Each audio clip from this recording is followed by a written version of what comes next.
Welcome back to the Guardians of Lore, Chapter 14, Over the Seventh Sea. The current we were riding started turning red as we got further away from the Paphadil. It stretched out ahead of us for what must have been miles, with no end in sight. Tyron had been right about one thing for sure. We were going twice as fast as we had on our way to Paphadil. Delhi tinkered with the phone and put the shield up so that we could relax. Still, it was 20 minutes before Swai and I felt comfortable enough to sit back. So, what happens when we get into the mountain? I asked.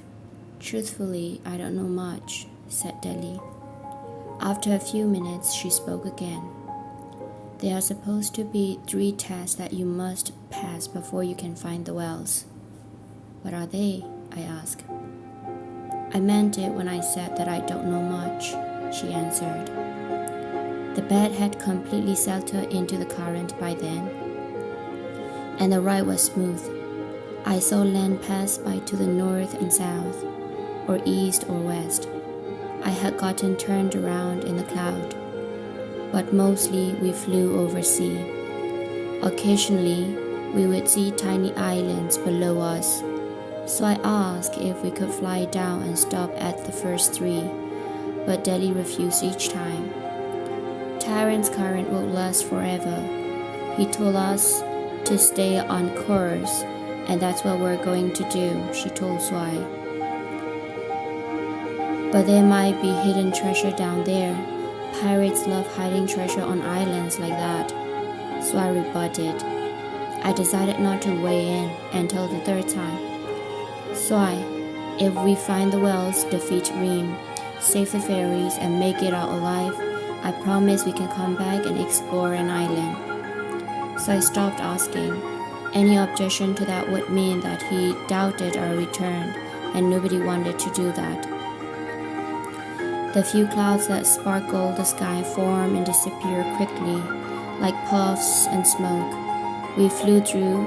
There was nothing inside though, not like Paphadil.